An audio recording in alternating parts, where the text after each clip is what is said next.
ഇപ്പൊ സത്യത്തില് ഈ ലോക ജീവിതം കൊണ്ട് നമുക്ക് നേടാനുള്ളത് അള്ളാഹുവിൻ്റെ തൃപ്തിയും പൊരുത്തവും ഒക്കെയാണ്.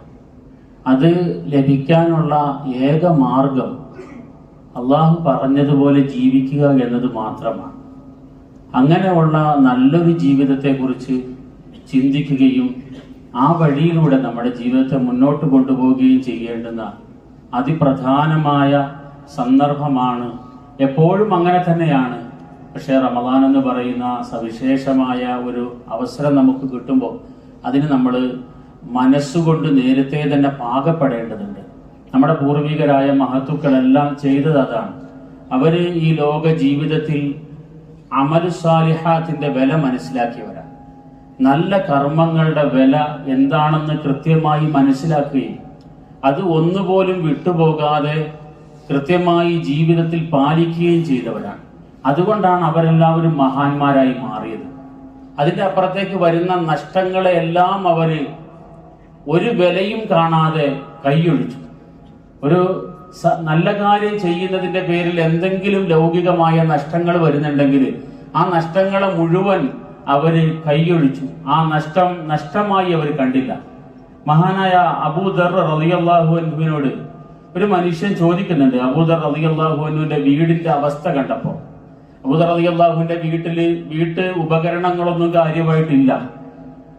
ഈ അവസ്ഥ കണ്ടപ്പോൾ ഒരാൾ ചോദിച്ചു, ഇതെന്താണ് ഇങ്ങനെ നിങ്ങളുടെ വീട്ടിൽ ഒന്നും കാണുന്നില്ലല്ലോ, വീട്ടുപകരണങ്ങളൊന്നും കാണുന്നില്ലല്ലോ. അപ്പോ അബൂദർ റളിയല്ലാഹുവിന് പറഞ്ഞു, ഞാൻ മറ്റൊരു വീട്ടിലേക്കാണ് എന്റെ ശ്രദ്ധ തിരിച്ചിരിക്കുന്നത്.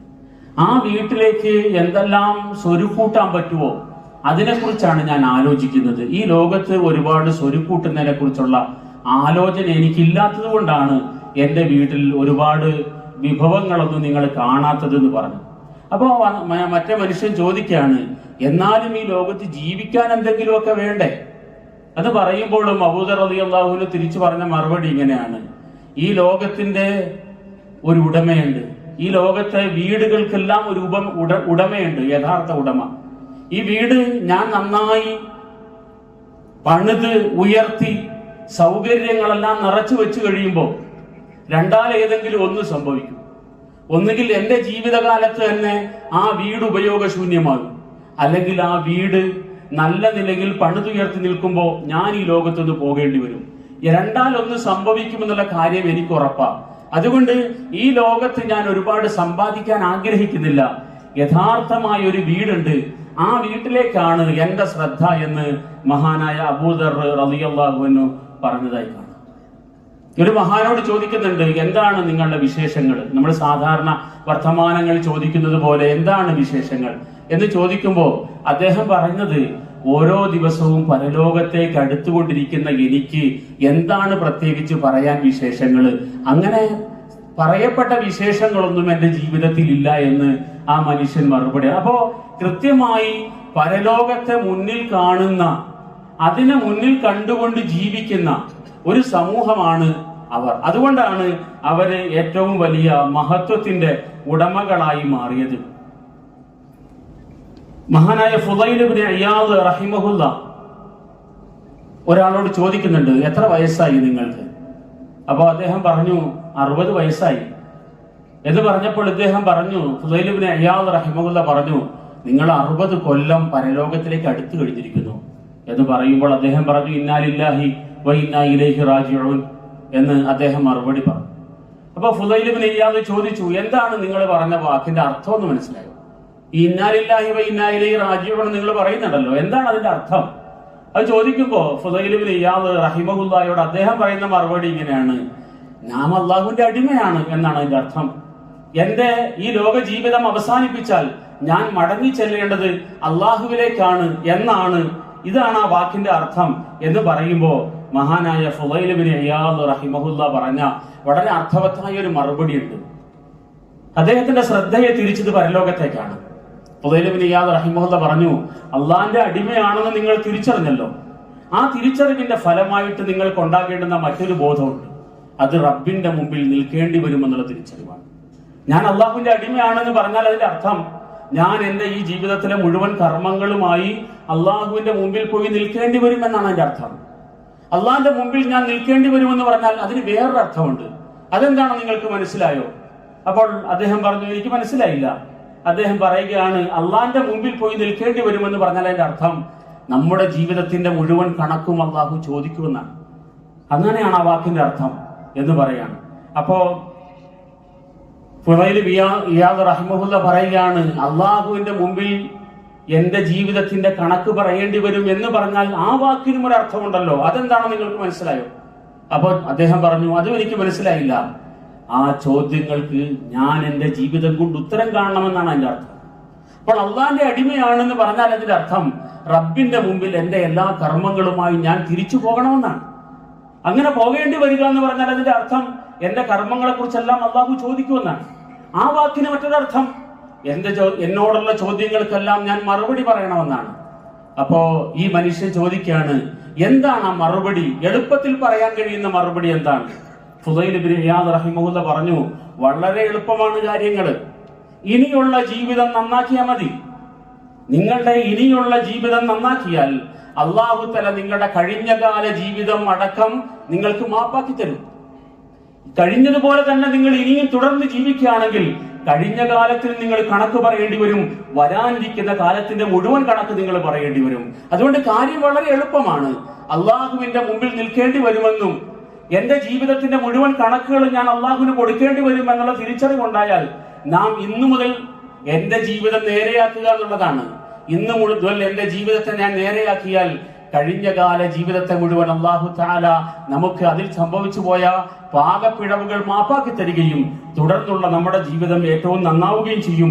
ആ നിലയ്ക്ക് നമ്മുടെ ജീവിതത്തിനെ നമ്മൾ മുമ്പോട്ട് കൊണ്ടുപോകണമെന്ന് മഹാനായ ഫുളൈൽ ഇബ്നു ഇയാദ് റഹിമഹുല്ലാ പറയാം. അപ്പോ നമ്മുടെ ജീവിതത്തിൽ 60 വയസ്സായി എന്ന് പറഞ്ഞാൽ ഫുളൈൽ ഇബ്നു ഇയാദ് റഹിമഹുല്ലാ പഠിപ്പിക്കുന്നത് 60 കൊല്ലം നാം നമ്മുടെ മരണത്തിലേക്ക് അടുത്തു എന്നാണ്, പരലോകത്തിലേക്ക് അടുത്തു എന്നാണ്. അതിന്റെ അർത്ഥം ഈ ലോക ജീവിതത്തെ ഇനിയുള്ള കാലമെല്ലാം ഏറ്റവും നല്ല നിലയിൽ അള്ളാഹുവിന് ഇഷ്ടപ്പെട്ട നിലയിൽ നാം ക്രമീകരിക്കണമെന്നാണ്. മഹാനായ ഹസൻ അൽ ബസരി റഹിമഹുല്ലാ പറയുന്നുണ്ട്, ഞാനൊരു സമൂഹത്തെ കണ്ടിട്ടുണ്ട്. ദുനിയാവ് എന്തെങ്കിലും കിട്ടിയാൽ അവർക്കൊരു സന്തോഷം ഉണ്ടായിരുന്നില്ല. കുറെ ദീനാറുകൾ കിട്ടി, കുറെ ധനം കിട്ടി, അവർക്ക് പ്രത്യേകിച്ചൊരു സന്തോഷവും അതിന്റെ പേരിൽ ഉണ്ടാകുമായിരുന്നില്ല. പക്ഷേ ആ സമൂഹത്തിന് തന്നെ ഒരു നന്മ ചെയ്യാനുള്ള അവസരം കിട്ടിയാൽ അവർ വളരെയേറെ സന്തോഷിക്കുമായിരുന്നു.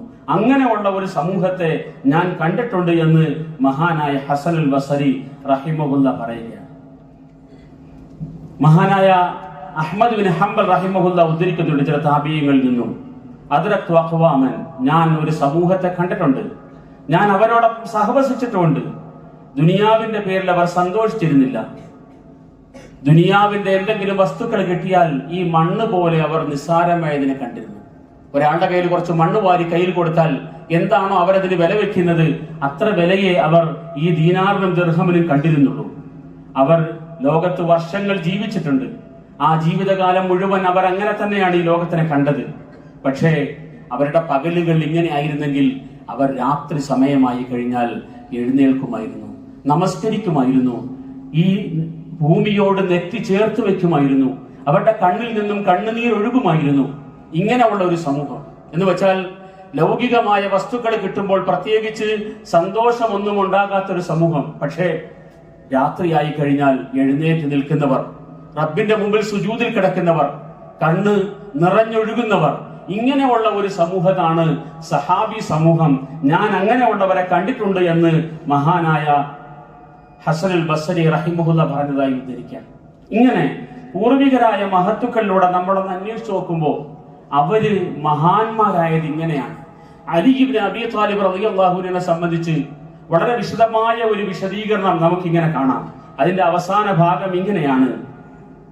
അലി റളിയല്ലാഹു അൻഹുവിനെ സംബന്ധിച്ച് അള്ളാഹുവിനെ സാക്ഷി നിർത്തി ഞാൻ നിങ്ങളോട് പറയാം, ലഖദ് റഅയ്തുഹു ഫീ ബഅദി മവാഖിഫിഹി, ചില സന്ദർഭത്തിൽ ഞാൻ അലി റളിയല്ലാഹു അൻഹുവിനെ കണ്ടിട്ടുണ്ട്. ഫഖദ് അർഹൽ ലൈലു സുദൂലഹു, രാത്രി ഇരുൾ മുറ്റിയ സമയത്ത് ഞാൻ ആ മഹാനെ കണ്ടിട്ടുണ്ട്. വഗാറത് നുജൂമുഹു, നക്ഷത്രങ്ങളെല്ലാം അസ്തമിച്ച ആ സമയത്ത് അദ്ദേഹത്തിന്റെ നമസ്കാര സ്ഥലത്തേക്ക് എത്തുമായിരുന്നു. ഖാബിദൻ അലാ ലിഹിയഹി, ആ നമസ്കാര സ്ഥലത്തെത്തി അദ്ദേഹം താടിയിൽ പിടിച്ചുകൊണ്ട് ഇങ്ങനെ നിൽക്കും. എന്നിട്ട് യതലംലമു തലംലുമ സലീം, അദ്ദേഹം നിന്ന് വിറയ്ക്കുന്നുണ്ടാകും. അള്ളാഹുവിനെ സംബന്ധിച്ച്, പരലോകത്തെ സംബന്ധിച്ച്, മരണത്തെ സംബന്ധിച്ച് എല്ലാം നമസ്കാരത്തിൽ നിന്ന് ആലോചിച്ചിട്ട് ആ മനുഷ്യൻ ഇങ്ങനെ നിന്ന് വിറയ്ക്കുമായിരുന്നു.